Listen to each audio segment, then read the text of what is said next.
Conscious competition.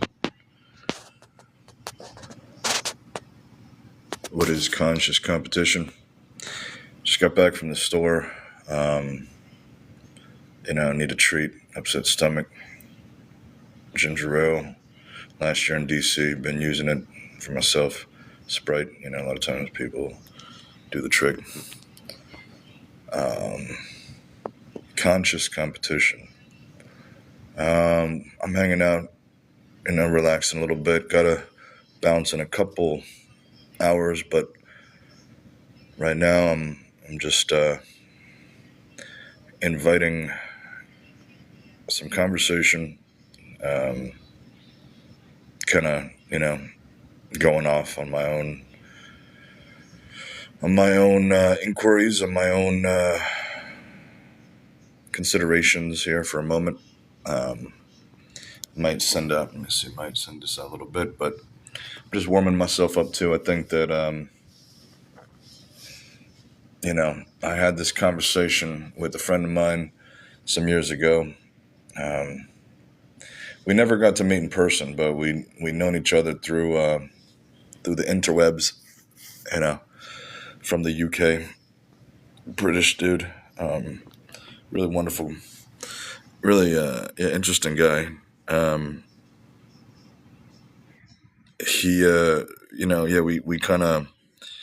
We wound up following each other through different threads that we'd posted or whatever. You know what I'm saying? We connected on whatever.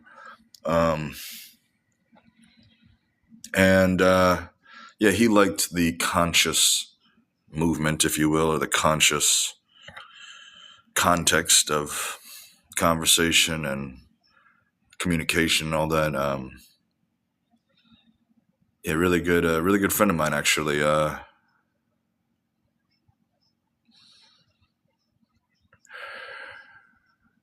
We one time found ourselves in a conversation about like the evolution of conflict throughout the millennium, throughout time. I'm trying to keep this. Let me see. My camera's acting a little funny here. Give me one moment. Let's see if I flip it. It's easier that way. Yeah, there's me right there. Let's see here. Yeah. I guess, I don't have no problem being on camera sometimes, you know what I'm saying? So it was Gucci gang. So we talking about, I was talking about, the evolution of conflict. He was talking about like the Geneva Convention, how warfare had changed over the years.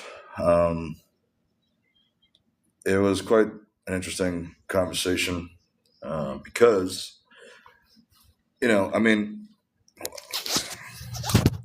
because a lot of times people say that competition is kind of subconscious, unconscious behavior, right? And, I'm not going to exclude myself from that type, you know what I'm saying? Because again, it's kind of like, who are you competing against? You might project an enemy, let's say, or an opponent, okay?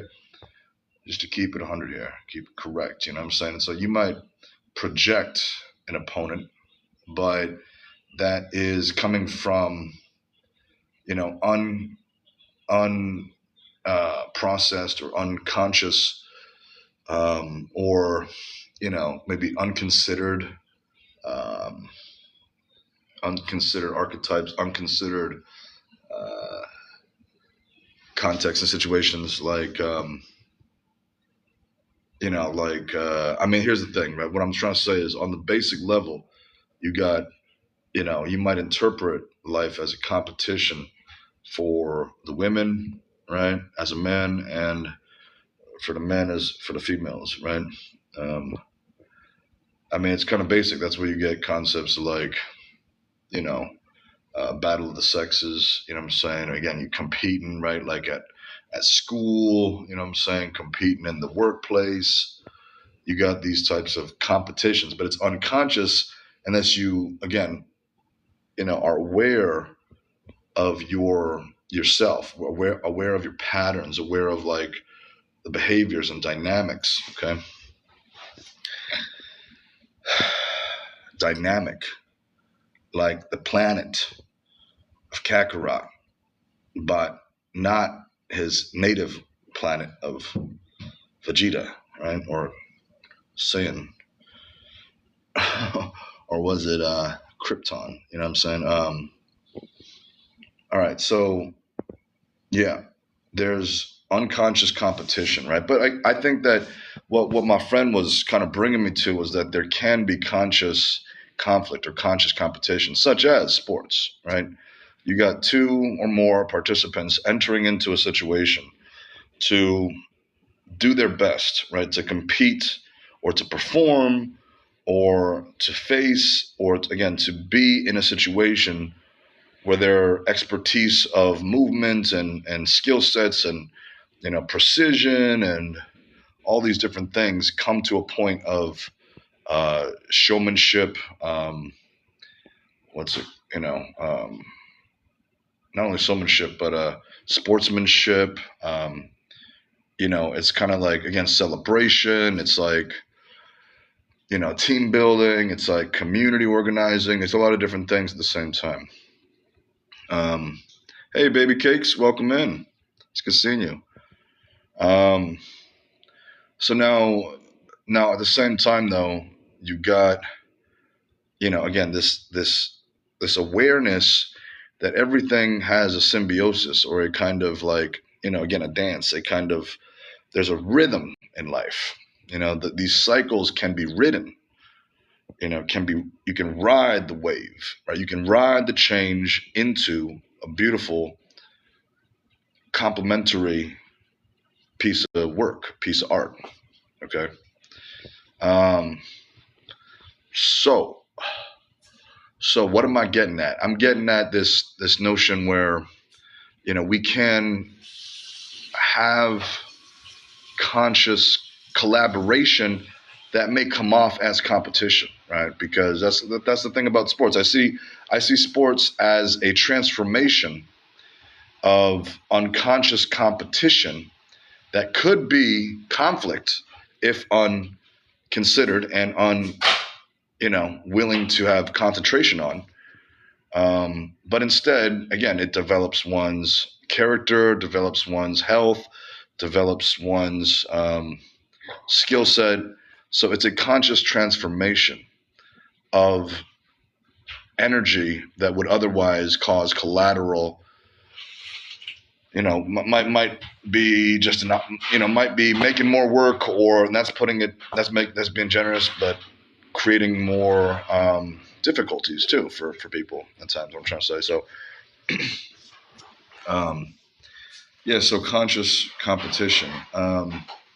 And coming back to that conversation I had with my buddy, he'll say that like again, inclusive of warfare, our the competitive aspect, right? Because warfare is a kind of, you might say it's a competition, right? A deadly, very evil, if I may. I mean, again, there can, sometimes, again, the bully got to be faced. Let's just put it that way. But things aren't always as what they seem. I'm not trying to push that, but my point being, again, that we can create great harvest, great results. We can realize abundance, success, things you could probably never even imagine, but you kind of have an inkling, an intuition, something moving you to, something driving you to do something miraculous, let's just say. Because again, you kind of like don't even know what it is or like how to go with it, but you figure it out, right? So, I'm out here because that's the thing, like I remember I've talked a good amount with folks about companionship, conscious companionship, right? Because this concept of the battle of the sexes, I think, is in a sense at the core of our being. I mean, again, what I mean by that is, getting ourselves in accord, given that companion, the, being there, being the partner of that companion, right? Learning yourself through someone else, or discovering yourself not through someone else, but with someone else type of thing. You know what I'm saying? We're not just one, like we're more than, like the names and the faces and the images, you know what I'm saying? We're, like every cell in our body is connected and all that. So I hope you get what I'm saying. But again, welcome in. Please feel free to join up. We, we kind of just hanging out here. I'm hanging out. I do got to bounce in a little bit, maybe go 2 hours or so. And I may be coming back and forth,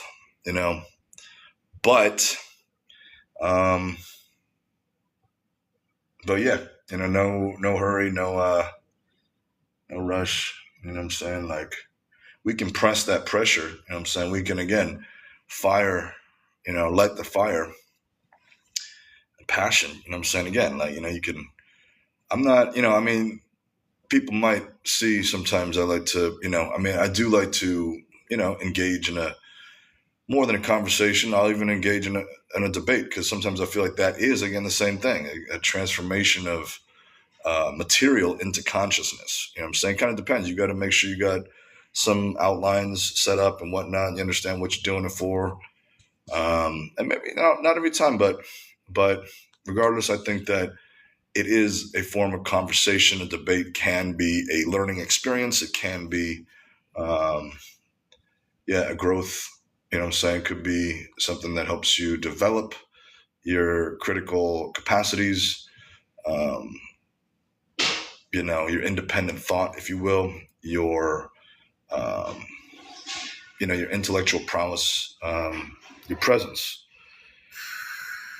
A lot of things are what you make it. So, and again, there's a certain intensity, or a certain kind of sharpening force that I feel, sometimes is beneficial.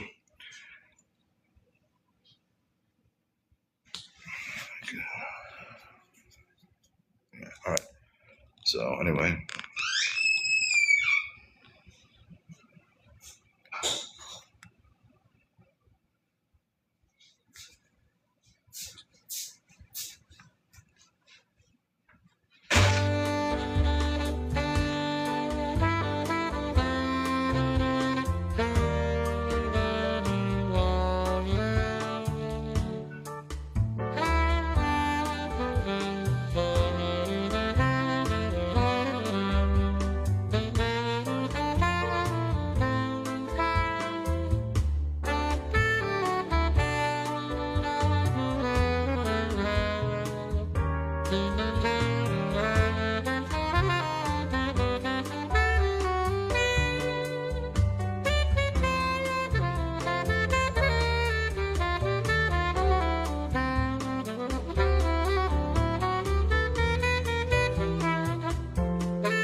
Thank you for being here. Welcome in a couple times to the screen. Feel free to come up, talk your talk, and join in, answer to the prompt that I was talking about. Yeah, you got the background here, but I don't really have that put in the prompt, but anyway. Yeah. Take a nice deep breath in, and there you go. Thank you so much for the likes, Lily. I appreciate you. Yeah. Wow, yeah, you killing it over there. You're on laughing it, so to speak. Give me that energy, baby. Hey, anyway, yes, enjoy yourself. I'm here. I'm gonna get back to the mic in a minute, but I'm just letting y'all enjoy the music. Please let me know if anything.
Wow, Lily,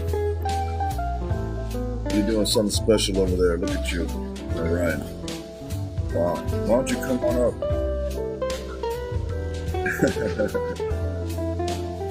Showing that love, like,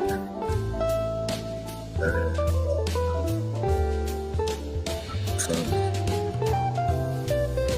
bet you, okay, you like them aquatics. I see you got your shark and your whales in there. You know what I'm saying? Some herb, floral type. All right. Here we go. Welcome in. Pretty honey. Yeah.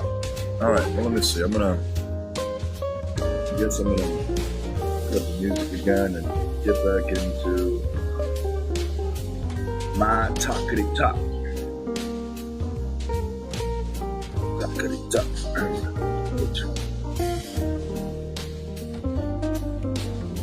Boom. Yeah. All right. All right. Welcome in, Kelly. And thank you again, Lily.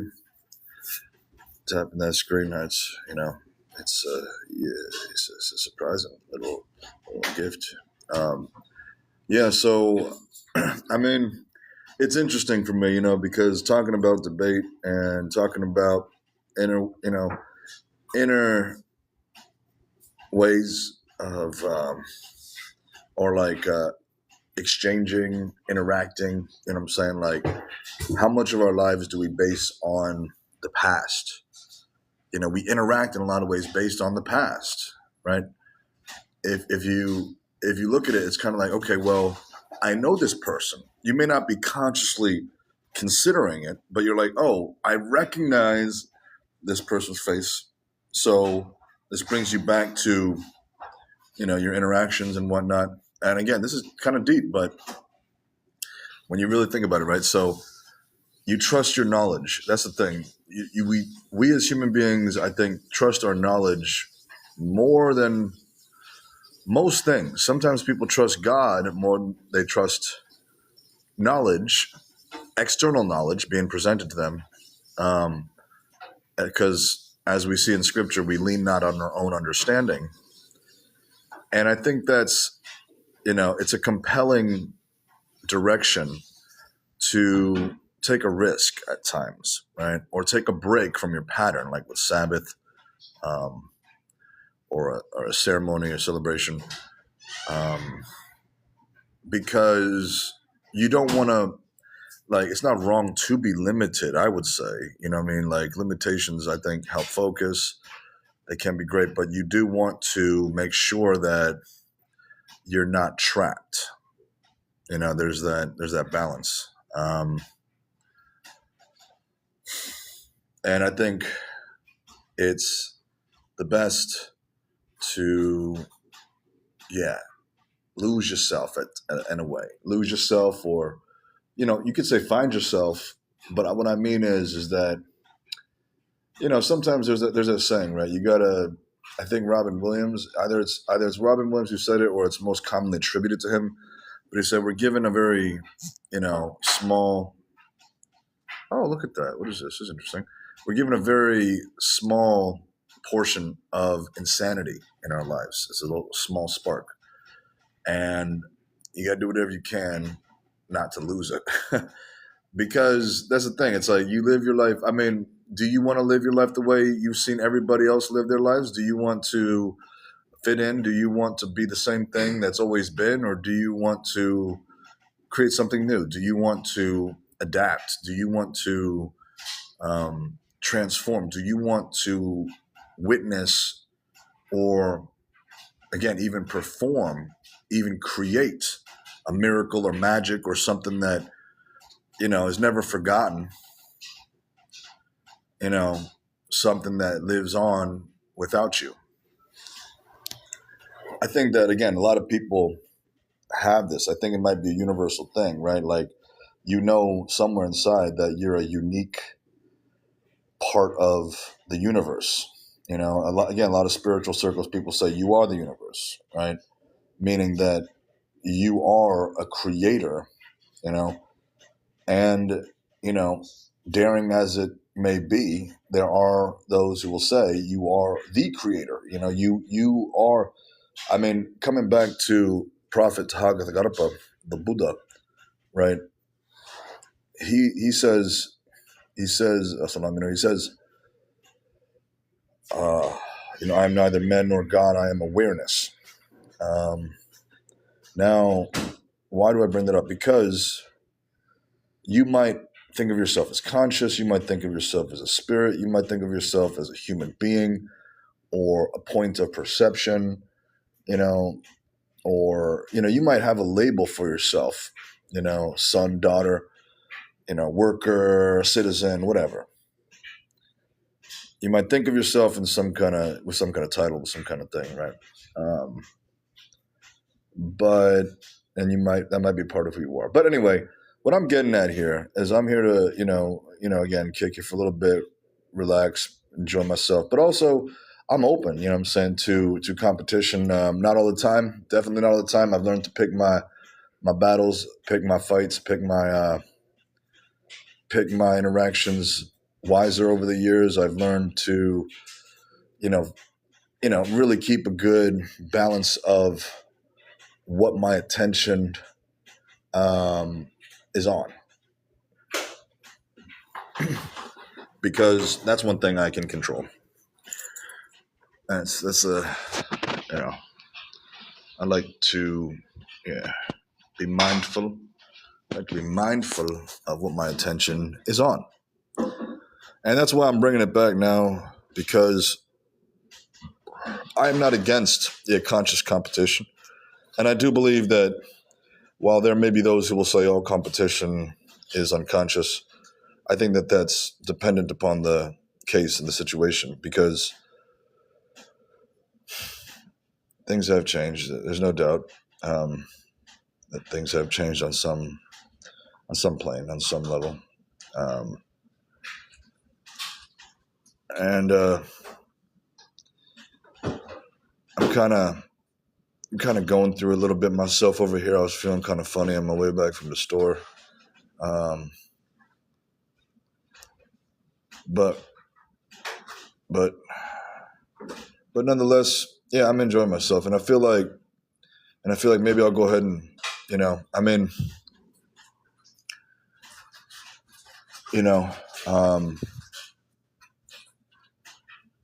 after I bounce out of here, I'll be back, of course, at some point.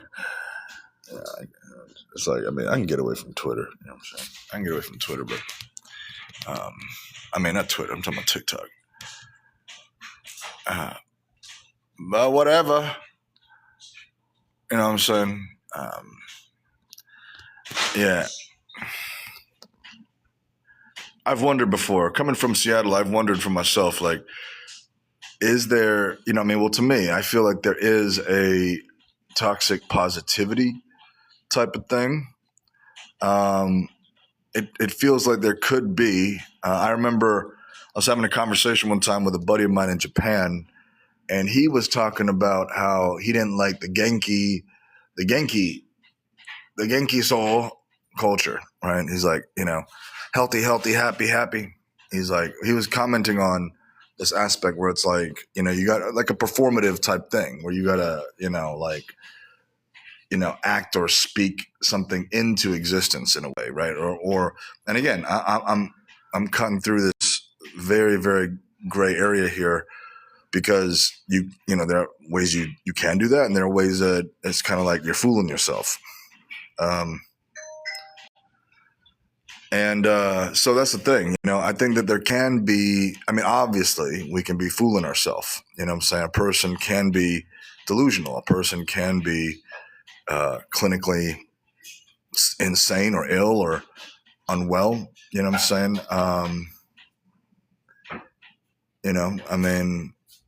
I don't think, that's contestable, really. All right, hold on. I'm just trying to get a clear image there again. Okay, there we go. All right. So, and that's the thing. I think that, like,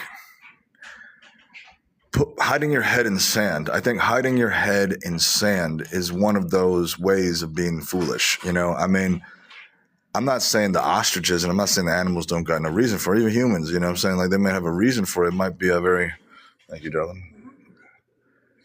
It might be even like, it might be even like, what is necessary in that moment. But I think that if you live a lifestyle, oh, I see a kitty. Wow. One of my neighbor's cats came to the window. Pretty kitty. She looking over here. Or he looking over here. I'm not sure. It's got different colors. A little calico type. But anyway, wow, man. The kitties. That cat. That kitty cat. Oh, she saw me. Whoa, look at that. Now she's looking at me. Whoa, she's like, hey, kitty. All right. Anyway, what am I talking about? Talking about the conscious realization, of oneself, the oneness, and going like riding those patterns, developing, breaking the cycle. You know what I mean?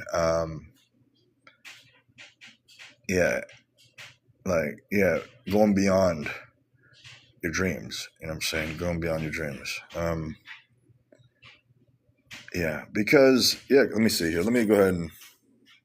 I mean, people use these prompts. You know what I'm saying? Again, we got like, a lot of the Jesus was a Muslim. We got a lot of the Ma'aki out there. You know what I'm saying? The Ahmadi. You know what I'm saying? We got a lot of. I mean, I see my buddies from the Baha'i. You know what I'm saying? We got a lot of these. We got a lot of people selling stuff out there. And you know what I'm saying, it all helps. You know what I'm saying? It's like, I mean, it's like, almost, okay. Take a breath.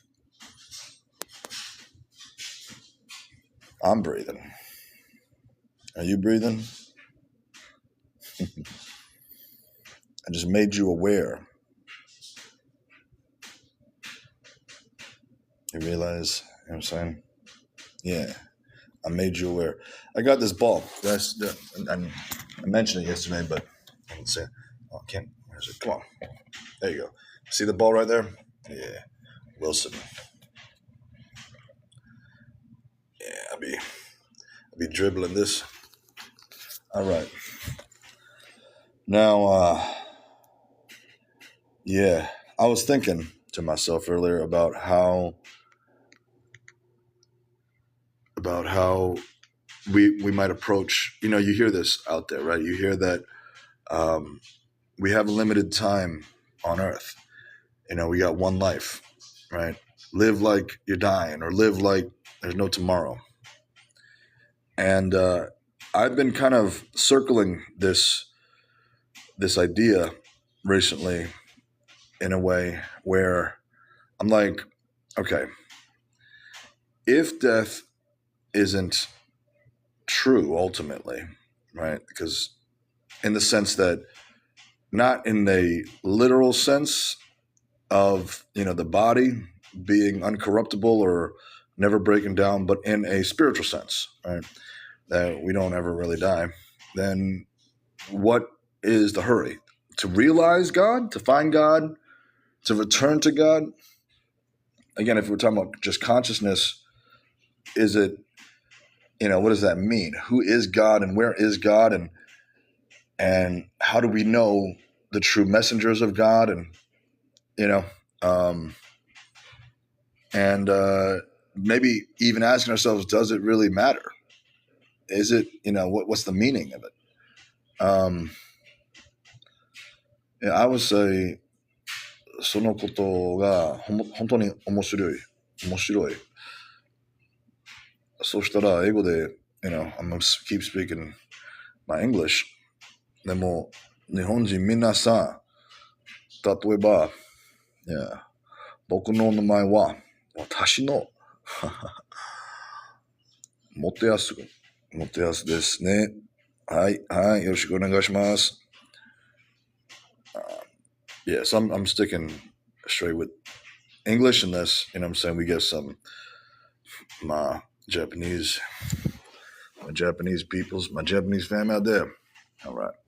Yeah, but I mean, like, that's what I'm saying, right? So I guess, okay, when I was going through A Course in Miracles, I remember one piece of advice that is there, which is, give direction about where to go, what to do, rather than cautioning against what not to.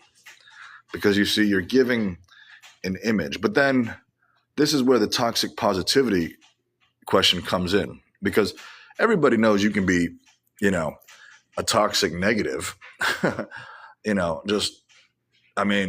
the sense that it's like, somebody's just completely subdued or overcome with, whatever, just, ratchet, what can I say? Like, underbelly gutter, like sailor mouth, not just, but like just completely off the fucking, excuse my language, just off the charts, attacking, accusing, what can I say? Belittling, disrespectful, all that type of stuff. We know that that's the normal association of toxic behavior, or toxic this or toxic that. People talk about I think, in my circles, toxic masculinity has been something, I've heard, what I mean is I've heard, it come up in my YouTube, and what I'm saying, I've heard it, in places. Toxic femininity has come up a little bit as far as a topic goes, again, just to be clear, in different circles of information. But I think that, again, you see that it's like anything can be a place of balance or imbalance. It depends on the awareness. It depends on the perceiver, what they make of it, how they interpret it, how they be with it. You don't have to do anything with it necessarily. You could just witness. You could be still and allow whatever it is that's happening to happen without your involvement. You don't have to even, sometimes you want to announce yourself. Sometimes you want to let people know, let the perceiver on the other end of, that you're there and that you're open to interacting. But sometimes you can stay completely silent and just observe, just, be with yourself, the environment, whatever. So, yeah, what I'm saying? It's a beautiful life. All right. Well, anyway, there goes my little segment, my little Sam segment. Throwback to Tedros. We'll put the music back on and just keep coasting.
you.